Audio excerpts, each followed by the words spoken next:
Hello everyone, स्वागत है आप सभी का स्टेप टू सक्सेस क्लासेस में।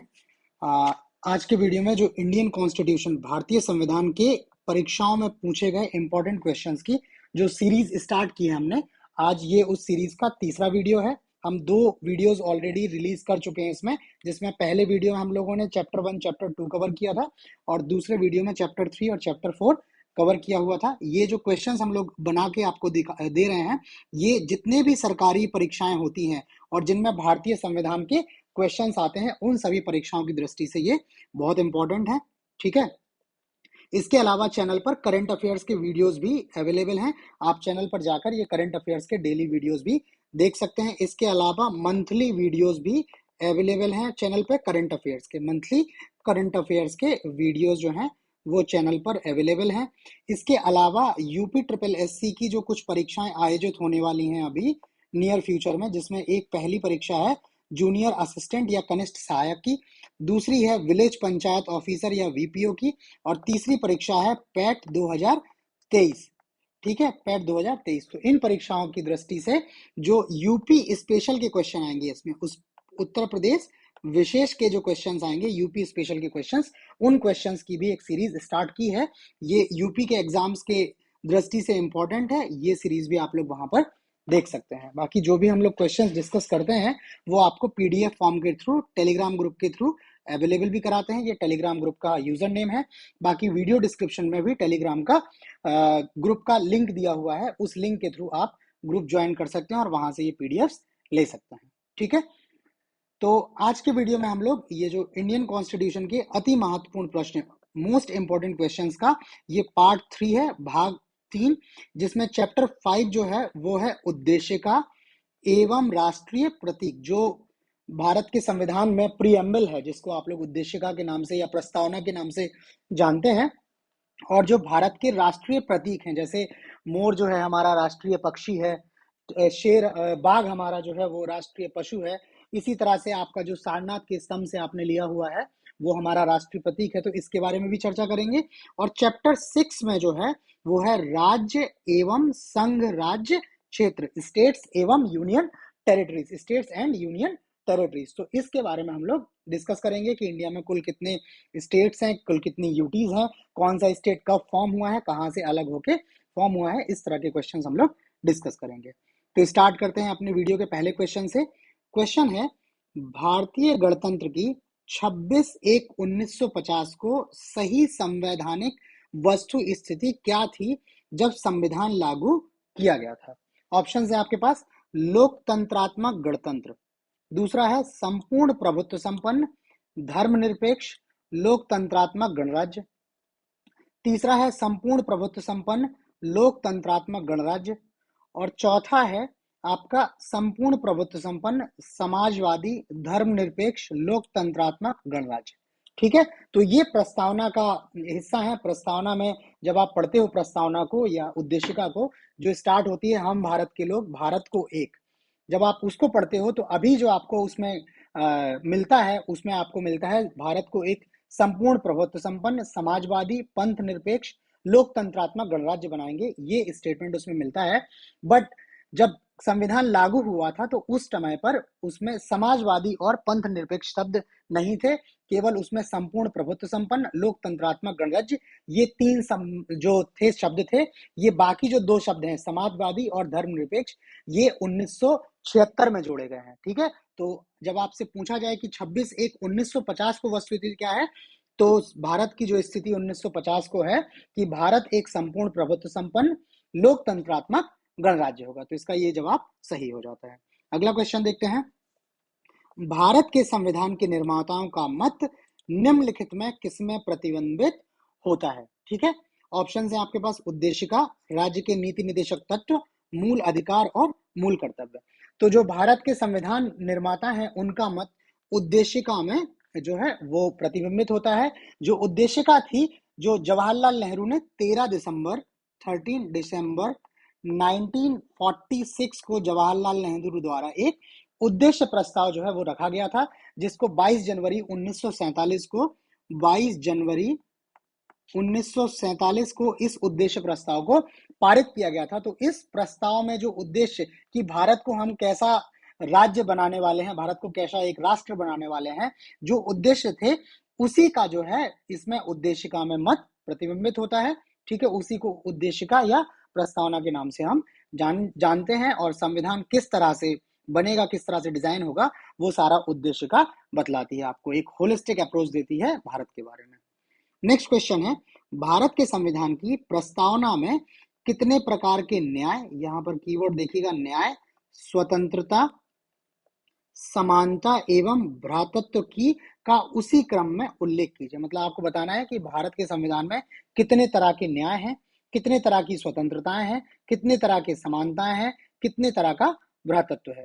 तो जब आप देखेंगे तो भारत के संविधान में 3 तरह के न्याय की बात की है। हमारे संविधान में 3 तरह के न्याय हैं, जिसमें पहला न्याय है सामाजिक, ठीक है, दूसरा न्याय जो है वो आर्थिक,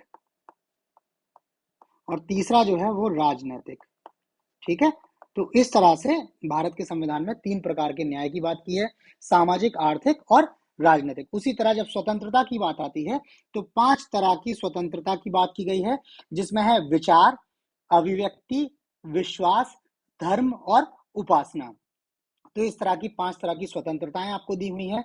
उसके बाद आपकी जब समानता की बात होती है तो समानताएं आपको 2 तरह की दी हैं, प्रतिष्ठा की समानता और अवसर की समानता। इस 2 तरह की समानता दी हैं। और भ्रातृत्व में जो है वो व्यक्ति की गरिमा की बात की गई है, ये एक ही तरह की है। तो अब आप देखेंगे तो 3 तरह का न्याय, 5 तरह की स्वतंत्रता, 2 तरह की समानता और 1 तरह का भ्रातृत्व। तो इसका जो कूट बनेगा वो बनेगा 3 5 2 1। तो ऑप्शन देखते हैं, ऑप्शन इसमें आपका ए सही है, 3 5 2 1। ये आप वीडियो को पॉज करके इनके नाम लिख लीजिएगा, सभी न्याय की कौन सा उनसे न्याय की स्वतंत्रता है, न्याय है, कौन कौन सी स्वतंत्रताएं हैं, कौन कौन सी समानताएं हैं। अगला क्वेश्चन देखते हैं, भारतीय संविधान की प्रस्तावना के सिलसिले में निम्नलिखित में कौन सा क्रम सही है। ऑप्शन है गणतंत्र, जनवादी, धर्मनिरपेक्ष, समाजवादी, सार्वभौम सत्ता संपन्न। ठीक है, दूसरा है सार्वभौम सत्ता संपन्न, समाजवादी, जनवादी, धर्मनिरपेक्ष और गणतंत्र। सार्वभौम सत्ता संपन्न, जनवादी, धर्मनिरपेक्ष, समाजवादी, गणतंत्र। और लास्ट है संपूर्ण प्रभुत्व संपन्न, समाजवादी, पंथ निरपेक्ष, लोकतंत्रात्मक, गणतंत्र। तो जब आप संविधान की प्रस्तावना पढ़ेंगे जो अभी फॉर्म में है 1976 के बाद, तो उसका स्टेटमेंट ही यही स्टार्ट होता है कि हम भारत के लोग भारत को एक संपूर्ण प्रभुत्व संपन्न, समाजवादी, पंथ निरपेक्ष, लोकतंत्रात्मक गणराज्य बनाने के लिए, ठीक है, इस तरह से जो है हम लोग शपथ लेते हैं। तो इसका ऑप्शन डी जो है सही है, प्रस्तावना में ये पढ़ दिए हुए हैं। बाकी यहाँ एक स्पेशल वर्ड है पंथ निरपेक्ष। आप जब सब जगह देखोगे तो आपको पंथ निरपेक्ष की जगह धर्मनिरपेक्ष शब्द बोलेगा, ठीक है, जबकि भारत में पंथ निरपेक्षता है, धर्मनिरपेक्षता नहीं है। इंग्लिश में जब आप देखोगे तो दोनों के लिए सेकुलर वर्ड होता है, बट इंडियन सेकुलरिज्म जो है वो बाकी देशों के सेकुलरिज्म से अलग है। हमारे यहाँ जो है उनके यहाँ धर्म और राजनीति को एकदम से अलग रखा हुआ है, एकदम से सेपरेट किया हुआ है। बट हमारे यहाँ पर क्या है, धर्म राजनीति में सकारात्मक हस्तक्षेप कर सकता है, या राजनीति जो है वो धर्म के सकारात्मक अनुपालन के लिए कुछ विशेष प्रबंध जो है कर सकती है। ऐसा नहीं है कि राजनीति और धर्म के बीच में एक क्लियर लाइन है। ठीक है, तो इस तरह से भारत की जो धर्मनिरपेक्षता है वो अलग है, और इस वजह से इसको धर्मनिरपेक्ष की जगह पंचनिरपेक्ष शब्द हम लोग यूज करते हैं। और ये 2 शब्द जो हैं वो 1976 में ये शब्द आए हुए हैं। अभी आगे क्वेश्चन आएगा, उसके बारे में डिटेल में देखेंगे। नेक्स्ट क्वेश्चन है, भारतीय संविधान की प्रस्तावना में धर्मनिरपेक्ष व समाजवादी शब्द जोड़े गए। ऑप्शन है आपके पास 39वें संविधान संशोधन द्वारा, 41वें संशोधन द्वारा, 42वें संशोधन द्वारा और 44वें संशोधन द्वारा। तो इसका जो सही जवाब है, भारत की प्रस्तावना में 42वें संविधान संशोधन 1976, ये संविधान संशोधन आया 1976 में। इस संशोधन द्वारा भारत की प्रस्तावना में 3 शब्द एक्चुअल में जोड़े गए, जो है धर्मनिरपेक्ष, समाजवादी, और एक तीसरा शब्द और जोड़ा गया है जो अभी हम लोग नीचे डिस्कस करेंगे नेक्स्ट वाले क्वेश्चन में। ठीक है, तो ये 2 क्वेश्चन हमने इसमें जोड़े हुए हैं।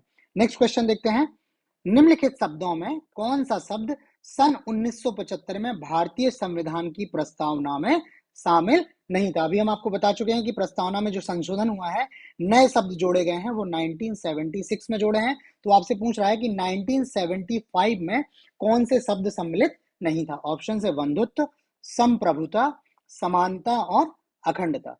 तो जब आप देखेंगे संशोधन के पूर्व जो प्रस्तावना थी उसमें अखंडता शब्द आपको नहीं मिलता है, ठीक है। बाकी ये बंधुत्व, संप्रभु और समानता तीनों शब्द मिलते हैं। तो अब आप देखेंगे इन दोनों क्वेश्चंस को साथ में पढ़ेंगे तो 1976 में जब 42वां संविधान संशोधन आया है तो प्रस्तावना में 3 शब्द जोड़े गए हैं। एक शब्द जोड़ा गया है धर्मनिरपेक्ष, दूसरा शब्द जोड़ा है समाजवादी और तीसरा शब्द जो जोड़ा है वो अखंडता। ये 3 नए शब्द जो हैं प्रस्तावना में जोड़े गए हैं। अगला क्वेश्चन है संविधान की उद्देशिका के संबंध में निम्न कथनों पर विचार करिए और दिए गए कूट की सहायता से बताइए कि इनमें कौन सही है। ऑप्शंस हैं पंडित नेहरू द्वारा प्रस्तुत ऑब्जेक्टिव प्रस्ताव उद्देशिका बना, ठीक है, पहला स्टेटमेंट है। ये हम लोग तो अभी क्वेश्चंस डिस्कस कर रहे थे उसमें डिस्कस कर चुके हैं, ये स्टेटमेंट एकदम सही है। जो ऑब्जेक्टिव प्रस्ताव था या जो इनका उद्देश्य प्रस्ताव था जो इन्होंने 13 दिसंबर 1946 को प्रस्तुत किया था और जो 22 जनवरी 1947 को पारित हुआ था वो उद्देशिका बना है। इसकी प्रकृति न्याय योग्य नहीं है, ठीक है। तो अगर प्रस्तावना में अगर कोई भी बात लिखी है और अगर उसका अनुपालन नहीं हो पा रहा है तो केवल प्रस्तावना में उसके लिखे होने की वजह से उसके लिए आप सुप्रीम कोर्ट या हाई कोर्ट नहीं जा सकते हो, अर्थात ये न्याय योग्य जस्टिसेबल नहीं है। जैसे आप लोग आगे देखेंगे चैप्टर्स में मूल अधिकार का यदि कोई वायलेशन आपका करता है तो उसके लिए आप कोर्ट जा सकते हैं, बट प्रस्तावना में अगर कोई बात आई है अगर उसका पालन कहीं से नहीं हो पा रहा है तो उसके विरोध में आप जो है कोर्ट मतलब आप सुप्रीम कोर्ट या हाई कोर्ट नहीं जा सकते हैं। तो ये स्टेटमेंट जो आपका ये स्टेटमेंट भी आपका सही हो जाता है, ठीक है, ये स्टेटमेंट आपका एकदम सही हो जाता है। तीसरा है इसका संशोधन नहीं किया जा सकता है, ठीक है। तो अभी हम लोग पहले ही देखे हैं कि उद्देशिका में संविधान संशोधन के वो संविधान बनने के बाद 1976 में 3 नए शब्द इसमें जोड़े गए हैं, समाजवादी, पंथ निरपेक्ष और अखंडता। तो जब इसमें शब्द जोड़े गए हैं तो जाहिर सी बात है कि इसमें संशोधन किया जा सकता है। इस पे काफी सारे सुप्रीम कोर्ट के डिसीजंस भी हैं, वो आगे के क्वेश्चंस आएंगे तो उसमें हम उसकी चर्चा करेंगे। तो ये स्टेटमेंट आपका गलत हो जाता है। चौथा है संविधान के विशिष्ट प्रावधानों को यह रद्द या ओवरराइड नहीं कर सकता है, ठीक है। तो ये संविधान में अगर कोई स्पेशल प्रोविजन है जो क्या है प्रस्तावना में जो सिद्धांत दिए हैं यदि उसका वो प्रावधान जो है वो प्रस्तावना के प्रावधानों को अगर ओवरराइड करते हैं तो वो कर सकते हैं, जबकि प्रस्तावना ऐसा नहीं कर सकती है। लाइक मूल अधिकारों में अगर कोई बात है जो प्रस्तावना में नहीं है तो मूल अधिकारों को माना जाएगा, ठीक है। इस तरह से संविधान के विशिष्ट प्रावधानों को ये प्रस्तावना रद्द नहीं कर सकती है। ये स्टेटमेंट भी एकदम सही है। तो आपका पहला, दूसरा और चौथा स्टेटमेंट गलत सही है, तीसरा स्टेटमेंट गलत है। तो कूट आप देखेंगे तो ऑप्शन बी आपका इसका सही जवाब हो जाता है, केवल 1, 2 और 4। अगला क्वेश्चन है 26 नवंबर 1949 को अंगीकृत भारतीय संविधान की प्रस्तावना में शब्द न सम्मिलित नहीं थे। ऑप्शन है समाजवादी, पंथ निरपेक्ष, अखंडता और गणराज्य। तो अभी आप लोग पिछले क्वेश्चंस में देख चुके हैं समाजवादी शब्द जो है वो 1949 में नहीं था, पंथ निरपेक्ष नहीं था, अखंडता नहीं था। ये तीनों शब्द जो आए हैं वो 1976 में आए हैं। 42वां संविधान संशोधन जो हुआ है उसके माध्यम से ये शब्द इसमें प्रस्तावना में जोड़े गए हैं। तो इसका जो सही जवाब हो जाएगा वो 1, 2 और 3 ऑप्शन ए जो है आपका इसका सही जवाब हो जाएगा। अगला क्वेश्चन है सभी व्यक्ति पूर्णता और समान रूप से मानव है, ठीक है। यह सिद्धांत जाना जाता है, ठीक है, कि सभी व्यक्ति क्या है पूर्णता और समान रूप से मानव है, किसी भी व्यक्ति के बीच में भेदभाव नहीं है, ठीक है। इस सिद्धांत को किस नाम से जानते हैं? ऑप्शन है सार्वभौमिकता, समष्टिवाद, समाजवाद और अंतःक्रियावाद। तो इसका जो सही जवाब है ऑप्शन ए है। सार्वभौमिकता का सिद्धांत ये कहता है कि सभी व्यक्ति जो है वो पूर्णतः और समान रूप से मानव है, किसी के बीच में कोई विभेद नहीं है और इनके कुछ बेसिक राइट्स हैं जिनको आप बेसिक ह्यूमन राइट्स भी बोल सकते हैं, ठीक है, जो राज्य भी सुनिश्चित करता है और वो सभी को केवल मानव होने भर से उनको मिल जाते हैं वो अधिकार। सार्वभौमिकतावाद जो है इस सिद्धांत के नाम से जाना जाता है। अगला क्वेश्चन है भारतीय संविधान की प्रस्तावना में निम्नलिखित में किस स्वतंत्रता का वर्णन नहीं किया गया है? ऑप्शन है विचार की स्वतंत्रता, विचार प्रकट करने की स्वतंत्रता, विश्वास की स्वतंत्रता और आर्थिक स्वतंत्रता। तो अभी हम लोगों ने जब आपसे दूसरा या तीसरा क्वेश्चन डिस्कस किया है उसमें हमने आपको बताया कि संविधान में 5 तरह की स्वतंत्रताएं हैं। पहली स्वतंत्रता है विचार की स्वतंत्रता, तो ये ऑप्शन आपका एकदम सही है जवाब इसका, ठीक है। दूसरा है मतलब ये वर्णन है इसका। दूसरा है आपका अभिव्यक्ति, तो जब आप अपने विचार को प्रकट करते हो तो उसको अभिव्यक्त करना बोलते हैं, तो अभिव्यक्ति की स्वतंत्रता या विचार प्रकट करने की स्वतंत्रता भी दी गई है। फिर उसके बाद है विश्वास की स्वतंत्रता, तो विश्वास की स्वतंत्रता भी सही जवाब हो गया। उसके बाद धर्म और उपासना की स्वतंत्रता दी गई है, कहीं भी आर्थिक स्वतंत्रता की बात नहीं की गई है। ठीक है, ये ऑप्शन डी जो है वो इस तरह की स्वतंत्रता की बात प्रस्तावना में नहीं की गई है। तो आप देखेंगे इसका जो आपका जवाब हो जाएगा सही इस क्वेश्चन का, वो ऑप्शन डी हो जाएगा। आर्थिक स्वतंत्रता की बात का, आर्थिक स्वतंत्रता का वर्णन संविधान की प्रस्तावना में नहीं है। अगला क्वेश्चन है, निम्नलिखित में कौन भारतीय संविधान की प्रस्तावना में उल्लिखित नहीं है? ठीक है, फिर से बताना है आपको। ऑप्शन से सामाजिक न्याय, आर्थिक न्याय, राजनीतिक न्याय और धार्मिक न्याय। तो हमने फिर आपको बताया, जब हमने आपको बताया था कि संविधान में 3 तरह के न्याय की बात की गई है, प्रत्येक नागरिक के लिए 3 तरह का न्याय सुनिश्चित किया जाएगा, राज्य का कर्तव्य बताया गया है। ठीक है, तो उसमें क्या है, सामाजिक, आर्थिक और राजनीतिक न्याय। धार्मिक न्याय की उसमें कोई बात नहीं की गई है, तो आपका ये धार्मिक न्याय जो है इस क्वेश्चन का जवाब हो जाएगा। अगला क्वेश्चन है, भारतीय संविधान का कौन सा भाग संविधान की आत्मा कहलाता है? ऑप्शन है मूल अधिकार, राज्य के नीति निदेशक तत्व, नीति के निदेशक तत्व यानी इनको directive principles of state policy, आप लोग डीपीएसपी के नाम से जानते हैं। मूल अधिकारों को फंडामेंटल राइट्स बोलते हैं, एफआर बोलते हैं। उद्देशिका या प्रियम्बल, और संवैधानिक उपचारों का अधिकार। ठीक है, तो इसका जो सही जवाब है आपका ऑप्शन सी है, जो उद्देशिका है। ठीक है, जो उद्देशिका है, प्रियम्बल है या प्रस्तावना है, उसको संविधान की आत्मा कहा जाता है, क्योंकि अगर यही सभी कभी संविधान की व्याख्या की बात आती है तो उद्देशिका में जो विचार रखे गए हैं, जो उद्देश्य रखा गया है, उसको ध्यान में रखते हुए संविधान की व्याख्या करते हैं। इस वजह से संविधान की आत्मा उद्देशिका को कहते हैं।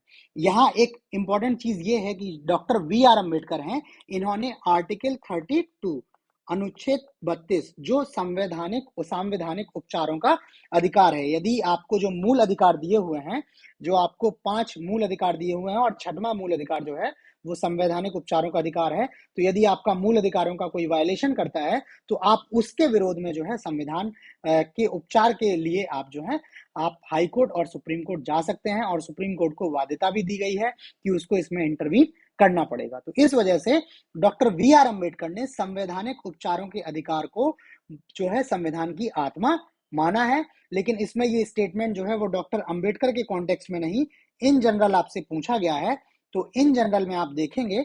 ठीक है, तो जो उद्देशिका है वो इसका सही जवाब है। संविधान का जो आत्मा है वो उद्देशिका को कहते हैं। ठीक है, नेक्स्ट क्वेश्चन देखते हैं, निम्नलिखित में किसने भारतीय संविधान की प्रस्तावना को हमारे संप्रभु प्रजातांत्रिक गणतंत्र की जन्म कुंडली कहा? ठीक है, आपका स्टेटमेंट है हमारे संप्रभु प्रजातांत्रिक गणतंत्र की जन्म कुंडली भारतीय संविधान की प्रस्तावना को किसने कहा है? ऑप्शन है जवाहरलाल नेहरू, वल्लभ भाई पटेल, बी आर अम्बेडकर और के एम मुंशी। तो इसका जो सही जवाब है ऑप्शन डी, आपका ऑप्शन डी है। के एम मुंशी जी ने ये स्टेटमेंट दिया हुआ था कि जो भारत की प्रस्तावना है, भारतीय संविधान की प्रस्तावना हमारे संप्रभु प्रजातांत्रिक गणतंत्र की जन्म कुंडली है। नेक्स्ट क्वेश्चन है, भारत के संविधान के उद्देश्यों में से एक के रूप में आर्थिक न्याय का किसमें उपबंध किया गया है? ठीक है, आर्थिक न्याय। ठीक है, जो आपका है इकोनॉमिक जस्टिस। ऑप्शंस हैं मूल अधिकार और राज्य की नीति के निदेशक तत्व, उद्देशिका और राज्य की नीति के निदेशक तत्व, उद्देशिका और मूल अधिकार, उपयुक्त में से कोई नहीं। तो जब हम लोग आपको बता रहे थे अभी ऊपर क्वेश्चन में कि जो संविधान है उसमें 3 तरह के न्याय की बात की है, तो सामाजिक, आर्थिक और राजनीतिक, ये प्रस्तावना में या उद्देशिका में 3 तरह के न्याय की बात की है, सामाजिक, आर्थिक और राजनीतिक। तो उद्देशिका तो इसका सही जवाब हो जाता है। अब देखना है मूल अधिकार या राज्य के नीति निर्देशक तत्व। तो मूल अधिकारों में कहीं भी आर्थिक न्याय की बात नहीं है, जबकि जो राज्य के नीति निर्देशक तत्व है वहां पर कहा गया है, मतलब वहां पर राज्य पर ये रिस्पॉन्सिबिलिटी डाली गई है कि राज्य ऐसे प्रावधान करेगा जिससे व्यक्तियों के बीच आर्थिक न्याय सुनिश्चित हो। ठीक है, तो इसका जो ऑप्शन बी है सही जवाब है। संविधान की उद्देशिका और राज्य के नीति निर्देशक तत्वों में आर्थिक न्याय के बारे में उपबंध किए गए हैं।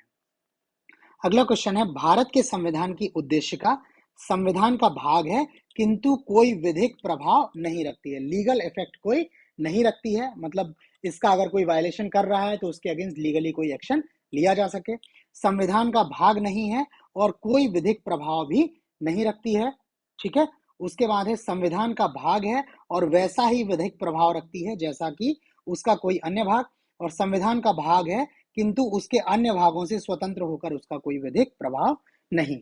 ठीक है, तो इसका जो सही जवाब है आपका ऑप्शन डी है। जो उद्देश्य का है वो संविधान का भाग है। इस पर काफी चर्चाएं हुई हैं, कई जजमेंट है, और लेटेस्ट पोजीशन जो है वो यही है कि संविधान का भाग है, उद्देश्य का संविधान का भाग है, परंतु इसकी स्वतंत्र कोई विधिक जो है इसका प्रभाव नहीं है, परंतु अन्य आर्टिकल्स के साथ अगर इसको पढ़ा जाए तो इसका उसके साथ इसका विधिक प्रभाव हो जाता है। अदरवाइज इंडिविजुअली जो है इसका कोई विधिक प्रभाव नहीं है। ठीक है, तो इसका ऑप्शन डी जो है वो सही होता है। नेक्स्ट क्वेश्चन है, सुमेलित करना है, दो सूचियां दी हैं, इसमें वही हमने सुप्रीम कोर्ट के जजमेंट की बात की है। पहला है, सर्वोच्च न्यायालय ने सर्वप्रथम घोषित किया कि उद्देश्य का संविधान का हिस्सा नहीं है। ठीक है, दूसरा है, उच्चतम न्यायालय ने धारणा प्रस्तुत की कि उद्देश्य का संविधान का भाग है, और तीसरा है, संविधान न्यायालय सर्वोच्च न्यायालय ने प्रस्तावना को भारतीय संविधान की मौलिक संरचना का भाग स्वीकार किया। ऑप्शंस में है केशवानंद भारती विवाद, बम्बई बनाम यूनियन ऑफ इंडिया और बेरूवाड़ी विवाद। तो देखेंगे, जब सर्वोच्च न्यायालय ने सर्वप्रथम उद्देश्य का को संविधान का हिस्सा नहीं माना, वो है बेरूवाड़ी वाद। जब बेरूवाड़ी वाद आया तो उस टाइम पे संविधान ने सर्वोच्च न्यायालय ने माना कि प्रस्तावना जो है वो संविधान का हिस्सा नहीं है, उन्होंने प्रस्तावना को संविधान का भाग माना ही नहीं है। ठीक है, फिर उसके बाद नेक्स्ट जो आता है वो आता है आपका मुंबई बनाम यूनियन ऑफ इंडिया वाद, जिसमें ये स्वीकृति दी जाती है कि उद्देश्य का जो है वो संविधान का भाग है। उच्चतम न्यायालय मान लेता है कि उद्देश्य का जो है वो संविधान का भाग है, तो ऑप्शन बी का जो है वो दूसरा सही जवाब है। लास्ट बचता है केशवानंद भारती विवाद।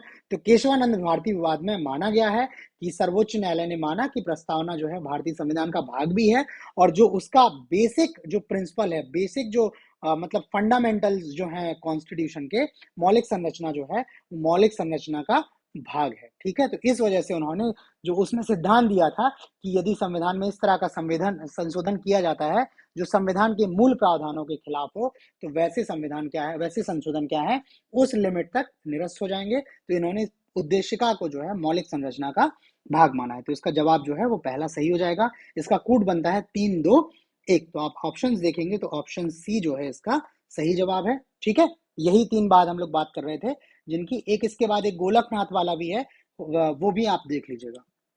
अगला क्वेश्चन है, भारत की संविधान सभा द्वारा राष्ट्रगान जन गण मन का हिंदी प्रारूप कब अपनाया गया था?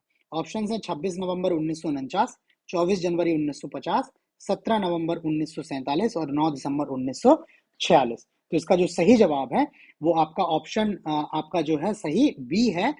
जो संविधान सभा ने जनगण मन के हिंदी प्रारूप को 24 जनवरी 1950 को अपनाया हुआ था। ठीक है, बाकी यहाँ पर एडिशनल फैक्ट ये है कि जो जनगण मन है इसको पहली बार 27 दिसंबर 1911 में पहली बार जनगण मन को गाया गया था।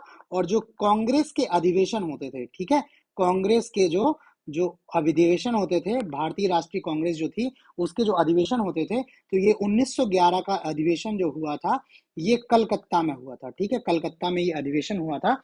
इस अधिवेशन में पहली बार जनगण मन को गाया गया हुआ था, और इसके जो अध्यक्ष थे, इस कलकत्ता अधिवेशन के अध्यक्ष, ये विशन नारायण धर जो थे वो इसके अध्यक्ष थे। ये सारे फैक्ट जो हैं वो आपसे कई बार हिस्ट्री के क्वेश्चंस के रूप में पूछ लिए जाते हैं। बाकी सभी को पता ही है कि जनगण मन की रचना जो की है वो रविंद्रनाथ टैगोर ने की है, इन्होंने इसका अंग्रेजी अनुवाद भी किया हुआ है। ठीक है, एडिशनल फैक्ट जो है वो पहली बार जनगण मन गाया गया 27 दिसंबर 1911 को कांग्रेस के अधिवेशन में, और वह अधिवेशन जो हुआ था वो कलकत्ता में हुआ था, और पंडित विशन नारायण धर इस अधिवेशन में कांग्रेस की अध्यक्षता कर रहे थे। ठीक है, भारतीय राष्ट्रीय कांग्रेस की अध्यक्षता कर रहे थे। नेक्स्ट क्वेश्चन है, संपूर्ण राष्ट्रगान का वादन या गायन काल है? ऑप्शन है 50 सेकंड, 45 सेकंड, 52 सेकंड और 55 सेकंड। तो इसका जो सही जवाब है ऑप्शन सी है। जो आप राष्ट्रगान गाते हैं जनगण मन, उसका जो पूर्ण भाग है उसको आपको 52 सेकंड में कंप्लीट करना होता है। 52 सेकंड से कम में भी नहीं करना है, 52 सेकंड से अधिक भी नहीं करना है। वही संविधान जो जनगण मन है, इसका एक शॉर्ट फॉर्म भी है जिसमें इसकी पहली और अंतिम पंक्ति का गायन किया जाता है। उस शॉर्ट फॉर्म के गायन के लिए जो टाइम निश्चित किया गया है वो 20 सेकंड निश्चित किया गया है। तो ये दोनों क्वेश्चन आपसे पूछे जाते हैं कि राष्ट्रगान का वादन काल कितना है, वो 52 सेकंड है, और राष्ट्रगान का जो लघु रूप है उसका वादन काल कितना है, वो 20 सेकंड है, और उसमें पहली और अंतिम पंक्ति का गायन किया जाता है। अगला क्वेश्चन देखते हैं। भारत शासन द्वारा राजकीय चिन्ह या स्टेट एम्बलम है, जो आप देखते हो अशोक का चिन्ह है जिसमें 4 शेर हैं, नीचे चित्र बने हुए हैं, चक्र बना हुआ है, ठीक है, कब से अंगीकृत या अडॉप्ट किया गया था? ठीक है, जो इसको कब से अंगीकृत किया है, अडॉप्ट किया है? ऑप्शन है 15 अगस्त 1948, 2 अक्टूबर 1947, 26 जनवरी 1948 और 26 जनवरी 1950। तो भारत शासन का जो राजकीय चिन्ह है इसको 26 जनवरी 1950 में स्वीकार किया गया है, और जो ये चिन्ह है ये अशोक का जो स्तंभ मिला हुआ है सारनाथ में, ठीक है, उस सारनाथ के स्तंभ से इसको अडॉप्ट किया हुआ है और 26 जनवरी 1950 को इसको स्वीकृत किया गया है। ठीक है, नेक्स्ट क्वेश्चन है, भारतीय राष्ट्रीय ध्वज में चक्र जो है वो किसका प्रतीक है? ठीक है, जो चक्र बना हुआ है भारत के झंडे में जिसमें 24 तीलियां होती हैं, ठीक है, और जो अशोक के सारनाथ स्तंभ से लिया गया है, किसका प्रतीक है? स्वतंत्रता, न्याय, समानता और भाईचारे का। तो इसका जो सही जवाब है ऑप्शन बी है, जो चक्र है वो न्याय का प्रतीक है। ठीक है, जो चक्र जो है वो न्याय का प्रतीक है। ठीक है, नेक्स्ट क्वेश्चन देखते हैं। नेक्स्ट क्वेश्चन है, निम्नलिखित कथनों पर विचार कीजिए।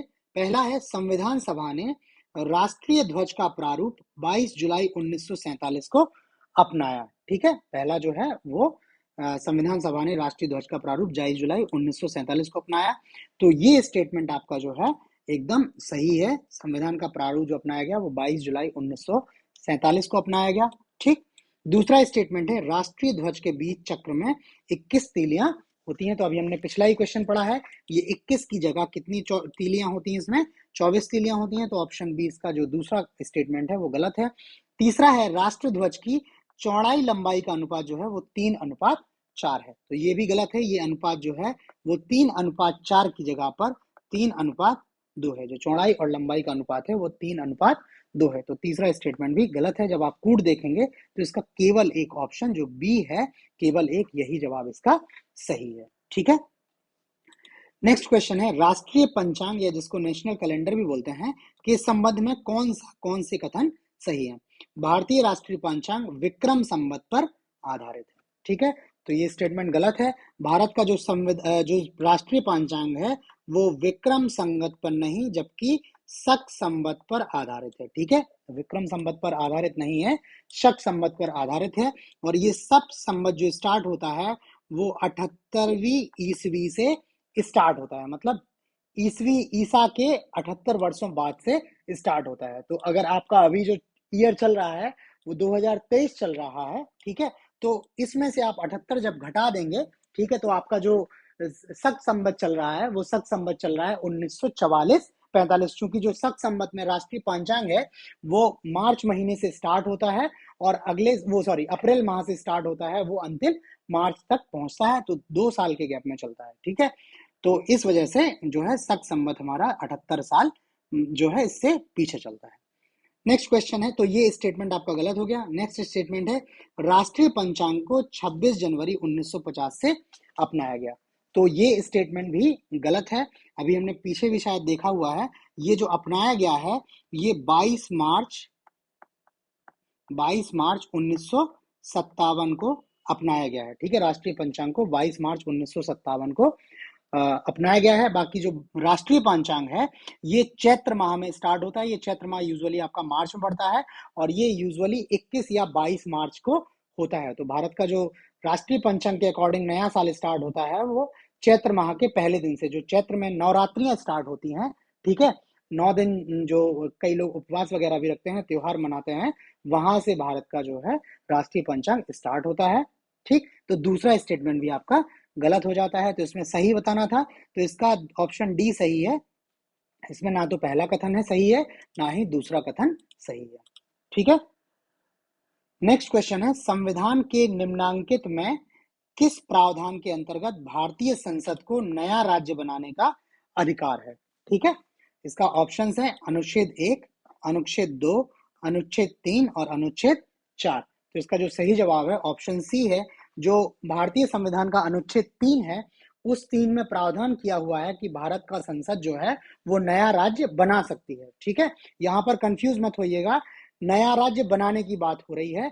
ये क्या करता है संसद जो है वो, कोई अगर कोई राज्य है, ठीक है, नए राज्य का निर्माण करती है 3 के अंतर्गत, और पुराने राज्य जो हैं उनके नामों का परिवर्तन भी कर सकती है और उनकी सीमाओं में परिवर्तन भी कर सकती है। तो अगर नया राज्य बनाना है तो एक राज्य को डिवाइड कर सकती है, ठीक है, किसी राज्य में एडिशन कर सकती है और किन्हीं 2 राज्यों को कुछ कुछ डिवाइड करके नए राज्यों का गठन कर सकती है। तो इसका जो ऑप्शन सी है, अनुच्छेद 3 के अंतर्गत भारतीय संसद को नया राज्य बनाने का अधिकार प्राप्त है। ठीक है, निम्नलिखित में नेक्स्ट क्वेश्चन है, निम्नलिखित में कौन सा संविधान के अनुच्छेद 3 के तहत संसद के एक कानून द्वारा संभव नहीं है? ऑप्शन है नए राज्यों का गठन, राज्यों के क्षेत्रों में परिवर्तन, राज्यों की सीमाओं में परिवर्तन और नए राज्यों का प्रवेश। ठीक है, तो अभी हम लोगों ने ऊपर ही डिस्कस किया हुआ है कि अनुच्छेद 3 के तहत क्या किया जा सकता है, नए राज्यों का गठन किया जा सकता है, राज्यों के क्षेत्र में परिवर्तन किया जा सकता है।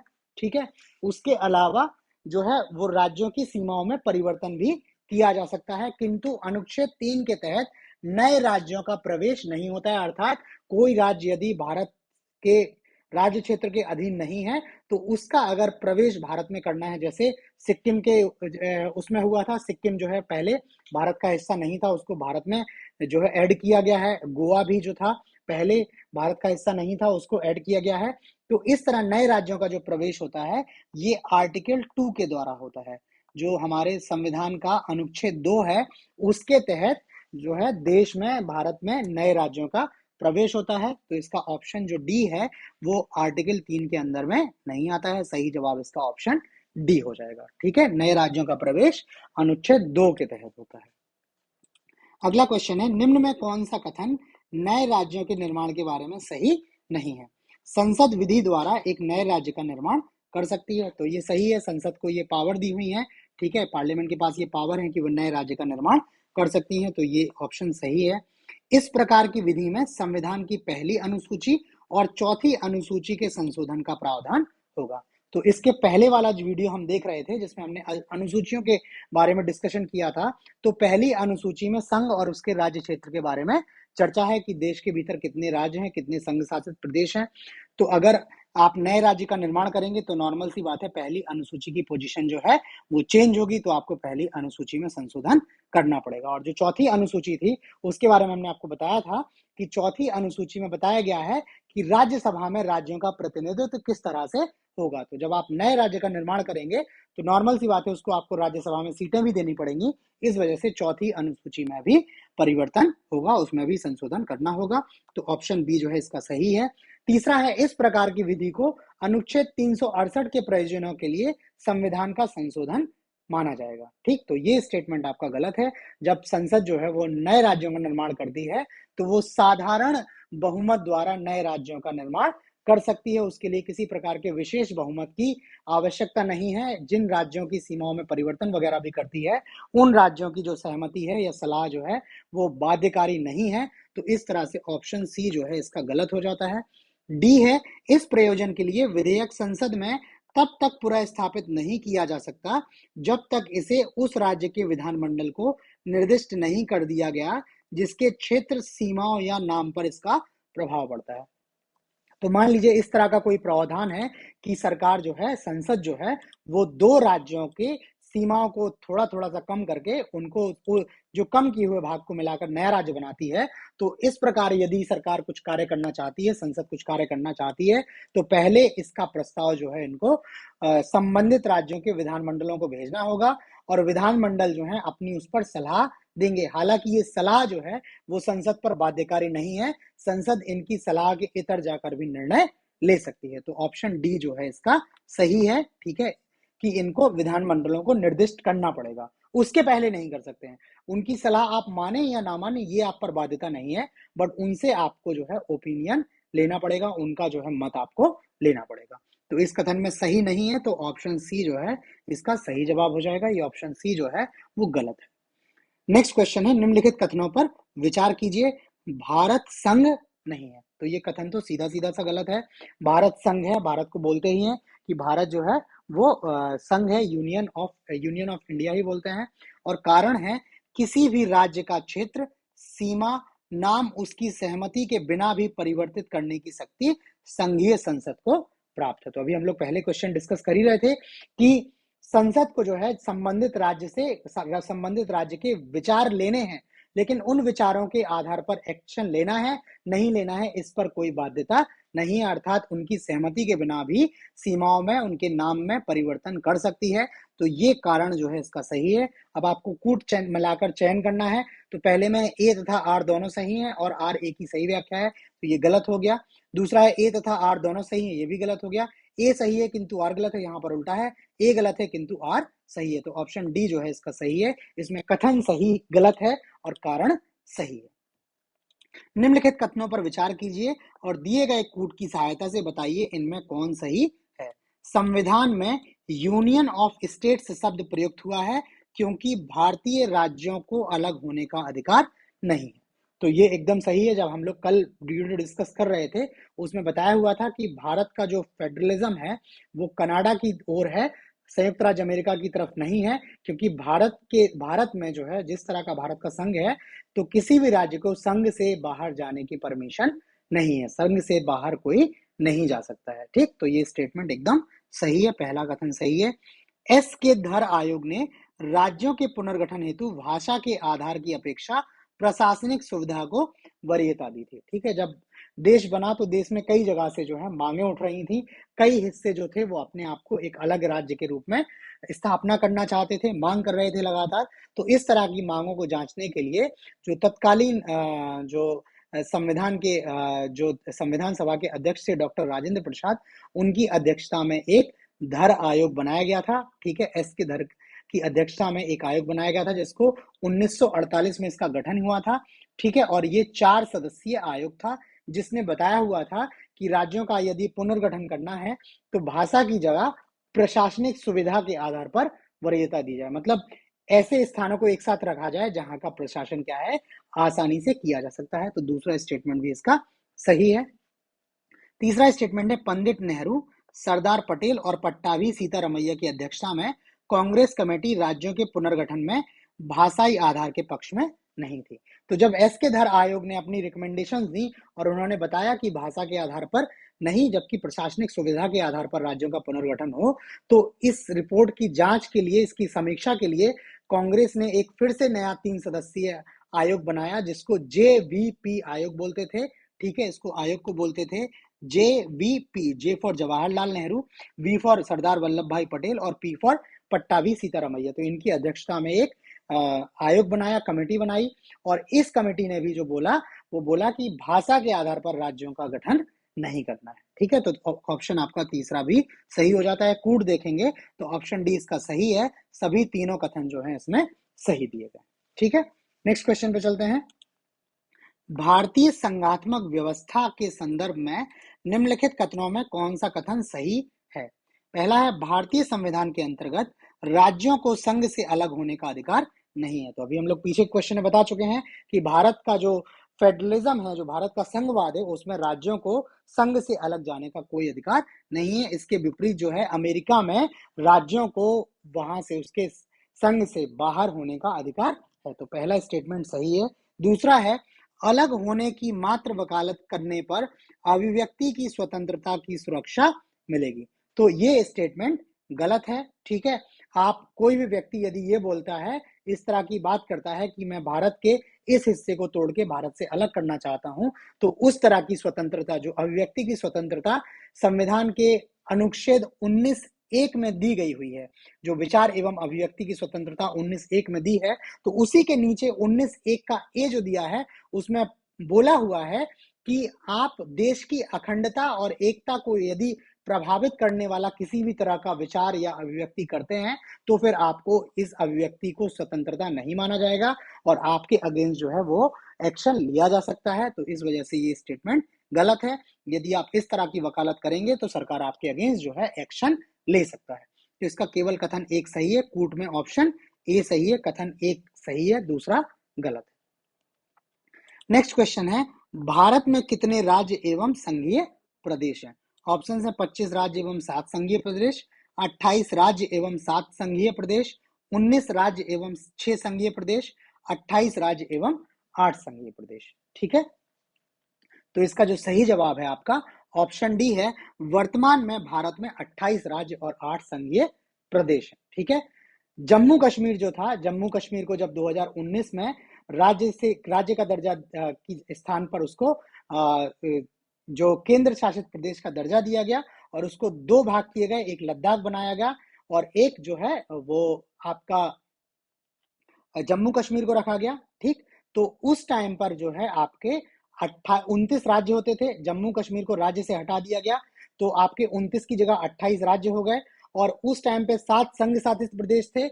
जम्मू कश्मीर और लद्दाख को 2 संघ शासित प्रदेश बनाए गए तो टोटल संघीय प्रदेशों की संख्या आपकी 9 हो गई। लेकिन वर्ष 2020 में जो दमन और द्वीप तथा दादरा और नागर हवेली, ये दो अलग अलग यूनियन टेरिटरीज थी, इनको मिलाकर एक यूनियन टेरिटरी बना दिया गया है।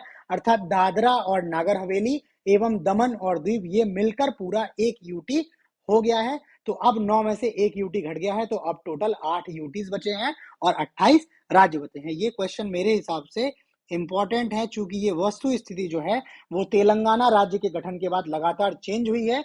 ठीक है, इस वजह से ये क्वेश्चन पूछा जा सकता है। ठीक है, तो याद रखिएगा कि 28 राज्य हैं, 8 संघीय प्रदेश हैं। ठीक है, नेक्स्ट क्वेश्चन है, किस संविधान संशोधन द्वारा दिल्ली को राष्ट्रीय राजधानी क्षेत्र का दर्जा दिया गया है? दिल्ली को जो है वो नेशनल कैपिटल टेरिटरी का जो दर्जा दिया गया है, कौन से संविधान संशोधन द्वारा दिया है? ऑप्शन है 67, 69, 68 और 70। तो इसका जो सही जवाब है 69वां संविधान संशोधन 1991 के अकॉर्डिंग 1991 के तहत दिल्ली को राष्ट्रीय राजधानी क्षेत्र या नेशनल कैपिटल रीजन या रीजनल कैपिटल टेरिटरी का दर्जा दिया गया 1991 में। नेक्स्ट क्वेश्चन में आपको दो सूचियां दी हैं, पहले में आपको केंद्र शासित प्रदेश दिए हैं और दूसरे में बताना है आपको किस वर्ष में बना है। ऑप्शंस में लक्षद्वीप, दमन और दीव, चंडीगढ़ और दादर नागर हवेली है। तो लक्षद्वीप का जो आपका गठन होता है, ठीक है, लक्षद्वीप का आपका गठन जो होता है वो 1956 में होता है। जो राज्य पुनर्गठन आयोग आता है उस समय जो है उसके बाद लक्षद्वीप जो है एक केंद्र शासित प्रदेश के रूप में लक्षद्वीप का गठन होता है। तो ए का जो ऑप्शन है वो चौथा सही है। दमन और द्वीप जो है इसको जो केंद्र शासित प्रदेश का दर्जा मिलता है वो 1962 में मिलता है। ठीक है, तो इसका ऑप्शन 3 हो जाएगा। चंडीगढ़ जो होता है वो वर्ष 1966 में पंजाब के कुछ क्षेत्र को विभाजित करके उससे चंडीगढ़ बनाया जाता है। ठीक है, पंजाब से ही हिंदी भाषी क्षेत्र अलग हुआ था हरियाणा। ठीक है, पंजाब से जो हिंदी भाषी क्षेत्र था वो हरियाणा के रूप में अलग हुआ था। ठीक है, और उसी से चंडीगढ़ को निकाला गया था और 1966 में चंडीगढ़ जो है वो केंद्र शासित प्रदेश का दर्जा प्राप्त करता है। दादर और नागर हवेली जो है ये 1961 में बना हुआ था। तो इसका जो सही जवाब है ऑप्शन ए है। तो इसका जो कोड बन गया वो बन गया 4 3 2 1। ऑप्शंस में देखते हैं, ऑप्शन सी जो है इसका सही जवाब है 4 3 2 और 1।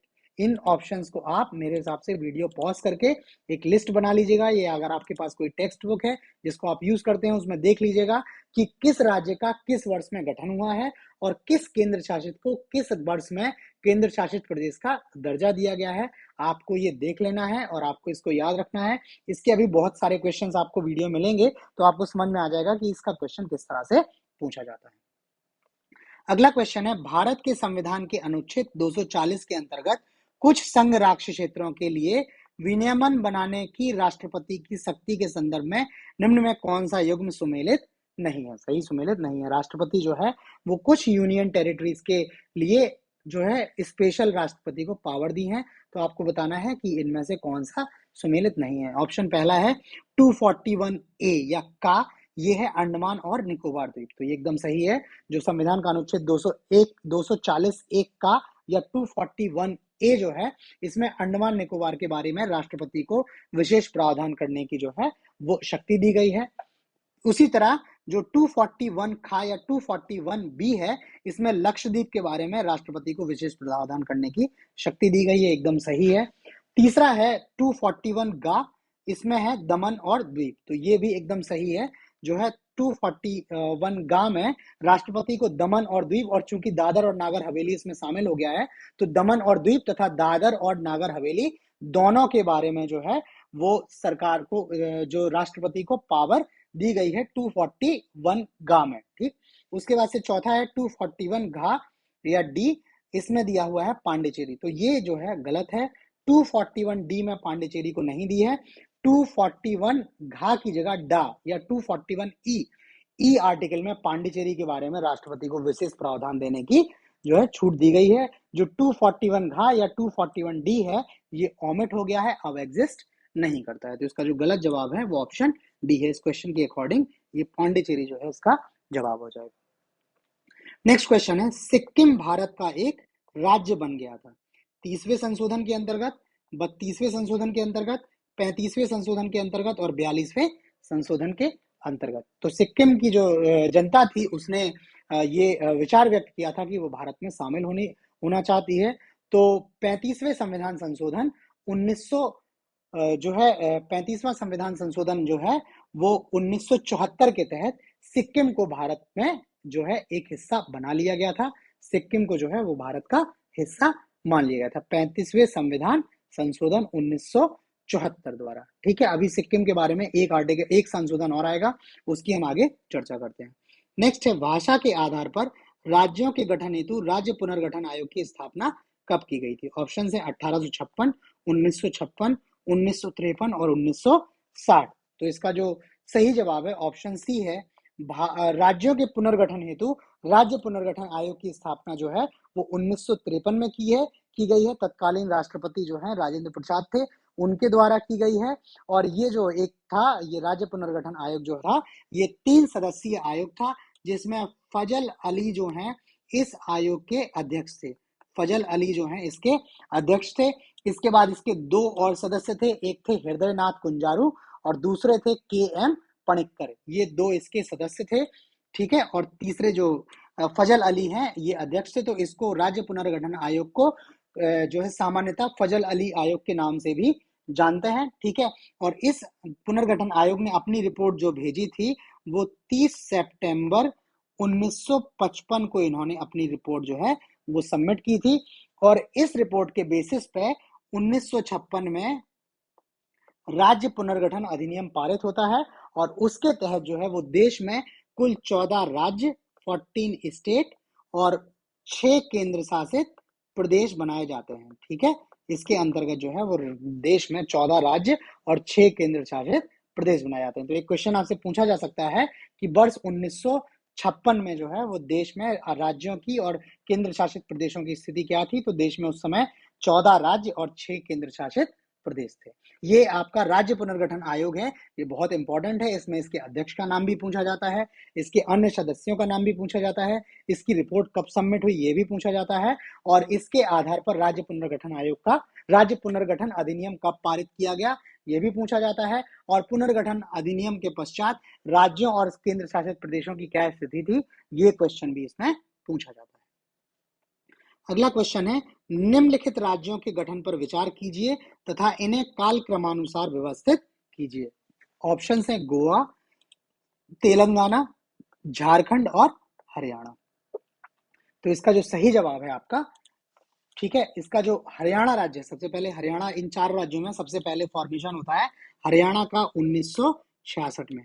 तो पंजाब का जो हिंदी भाषी क्षेत्र था, पंजाब का, तत्कालीन पंजाब का, उसको अलग करके हरियाणा एक अलग राज्य बनाया गया और पंजाब को ही विभाजित करके उसमें से केंद्र शासित प्रदेश चंडीगढ़ बनाया गया, जिसको हरियाणा और पंजाब की संयुक्त राजधानी के रूप में बनाया गया। ठीक है, तो हरियाणा जो है आपका 1966 में बन जाता है। उसके बाद आपका जो गोवा बनता है ये 1987 में बनता है, 1987 में जो है वो गोवा आपका राज्य बनता है और ये दमन और द्वीप से अलग होकर बनता है। ठीक है, उसके बाद से झारखंड जो आपका बनता है ये आपका 2000 में, वर्ष 2000 में जब वाजपेयी सरकार थी तो वाजपेयी सरकार ने जो है वो बिहार से जो है वो झारखंड को अलग करके झारखंड को एक अलग राज्य बनाया था 2000 में।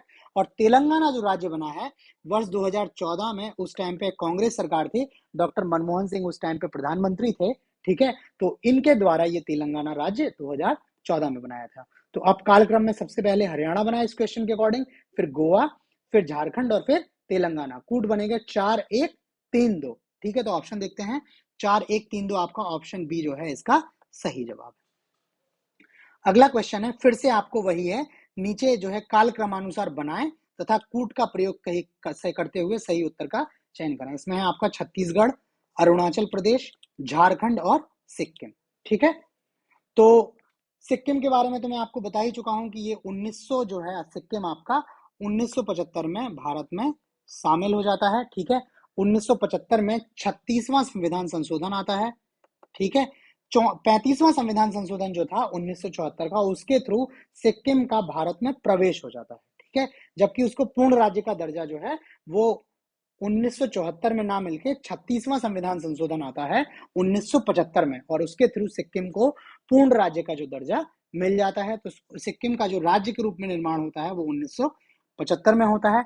अरुणाचल प्रदेश का जो निर्माण होता है वो होता है 1987 में। ठीक है, 1987 में अरुणाचल प्रदेश जो है आता है। उसके बाद जो आता है आपका उसके बाद आता है छत्तीसगढ़। छत्तीसगढ़ का गठन जो होता है आपका 1 नवंबर 2000 को। ठीक है, और छत्तीसगढ़ का गठन जो है वो मध्य प्रदेश से अलग करके किया गया था, और इसका गठन जो है वाजपेयी सरकार द्वारा किया गया था। ठीक है, उसके बाद झारखंड का जो गठन होता है वो गठन होता है 15 नवंबर 2000 को।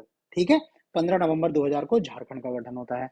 इसी बीच में, इन दोनों के बीच में जो है आपका 9 नवंबर 2000 9 नवंबर 2000 को उत्तराखंड का गठन होता है। ठीक है, उत्तराखंड राज्य के बारे में आपको जानते हैं। तो वर्ष 2000 में नवंबर माह में ही 3 राज्यों का गठन होता है। जब आपका छत्तीसगढ़ निकल के आता है मध्य प्रदेश से, झारखंड निकल के आता है बिहार से, और उत्तराखंड निकल कर आता है उत्तर प्रदेश से।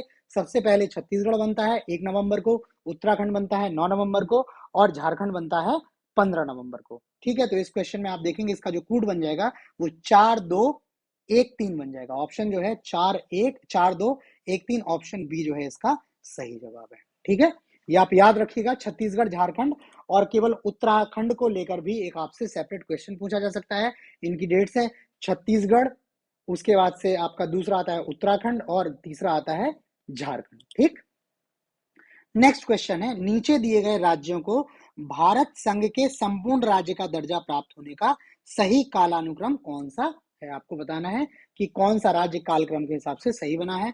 सिक्किम, अरुणाचल प्रदेश, नागालैंड और हरियाणा, इन्हीं चारों राज्यों को दिया गया है। तो हम पहले देख लेते हैं। सिक्किम जो आपका बनता है वो 1975 में बनता है। अरुणाचल प्रदेश हम देख ही चुके हैं, 1987 में बनता है। नागालैंड जो आपका राज्य बनता है वो नागालैंड आपका बनता है 1963 में, और हरियाणा जो बनता है आपका 1966 में। तो सबसे पहले आपका आ गया नागालैंड, उसके बाद हरियाणा, फिर सिक्किम और अरुणाचल प्रदेश। देखते हैं ऑप्शन नागालैंड, हरियाणा, सिक्किम और अरुणाचल प्रदेश। तो आपका ऑप्शन बी जो है इस क्वेश्चन का सही जवाब है। ठीक है, अगले क्वेश्चन में फिर आपको सूची दी हुई है, बताना है कौन सा राज्य कब बना हुआ है। महाराष्ट्र, तो महाराष्ट्र जो आपका बनता है वो आपका बनता है 1960 में। ठीक है, महाराष्ट्र जो बनता है 1960 में बनता है।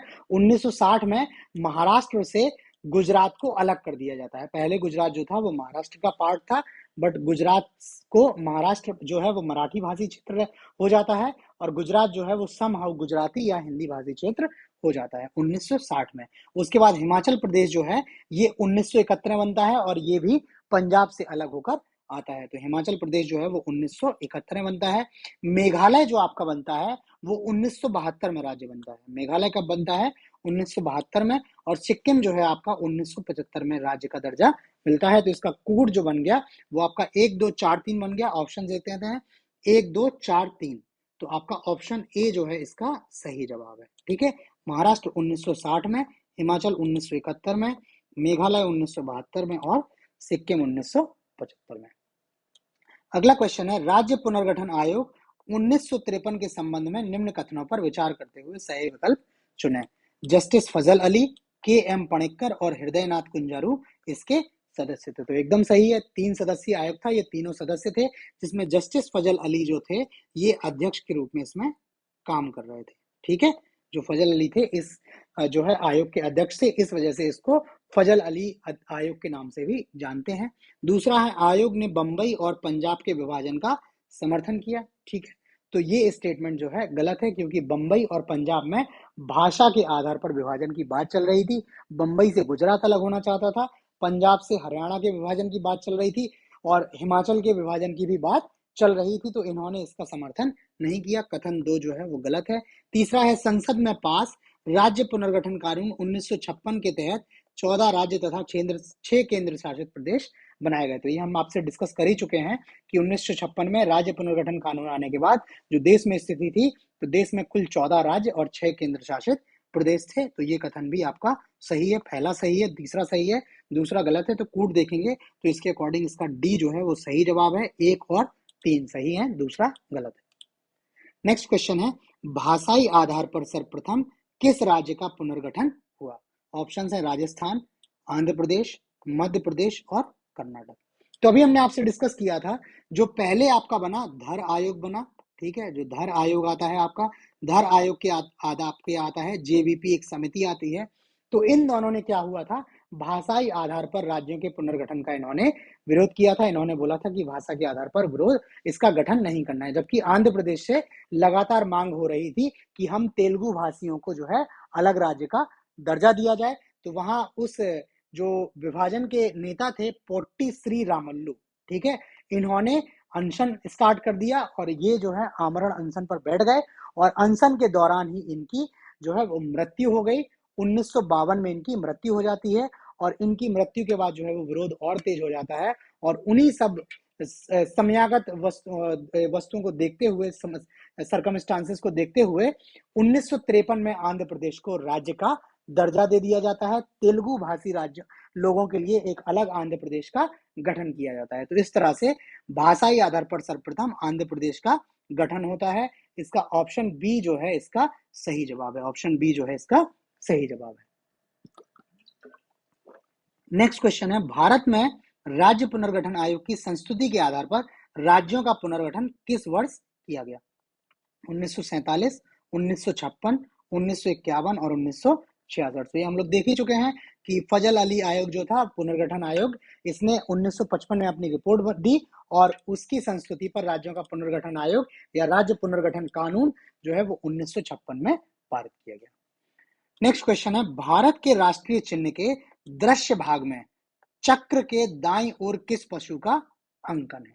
ठीक है, भारत का जो राष्ट्रीय चिन्ह है जिसमें 4 शेर हैं, ठीक है, 4 में से 3 हमें सामने दिखाई देते हैं, चौथा पीछे होता है, वो नहीं दिखाई देता है।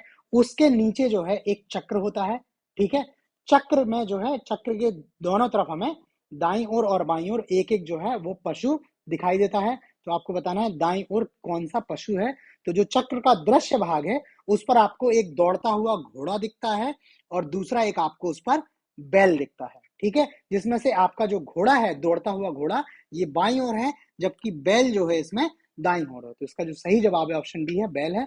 जाकि ये चूंकि ये गोल है, ठीक है, और इसमें पीछे के जो 2 हिस्से हैं उस पर भी, चक्र के जो पीछे साइड जो हिस्से हैं उस पर भी 2 पशुओं का अंकन है जो दिखाई नहीं देते हैं। तो उसमें एक पशु शेर है और दूसरा पशु जो है हाथी है। तो यदि आपसे पूछा जाए कभी कि राष्ट्रीय चिन्ह में जो नीचे दिए हुए हैं कौन कौन से पशुओं का अंकन है, तो उस पर घोड़ा, बैल, शेर और हाथी, इन 4 पशुओं का अंकन है। जबकि दृश्य भाग में एक दौड़ता हुआ हाथी, दौड़ता हुआ घोड़ा और एक बैल है। जो बैल जो है वो दाईं तरफ है और घोड़ा जो है वो बाईं तरफ हुआ है।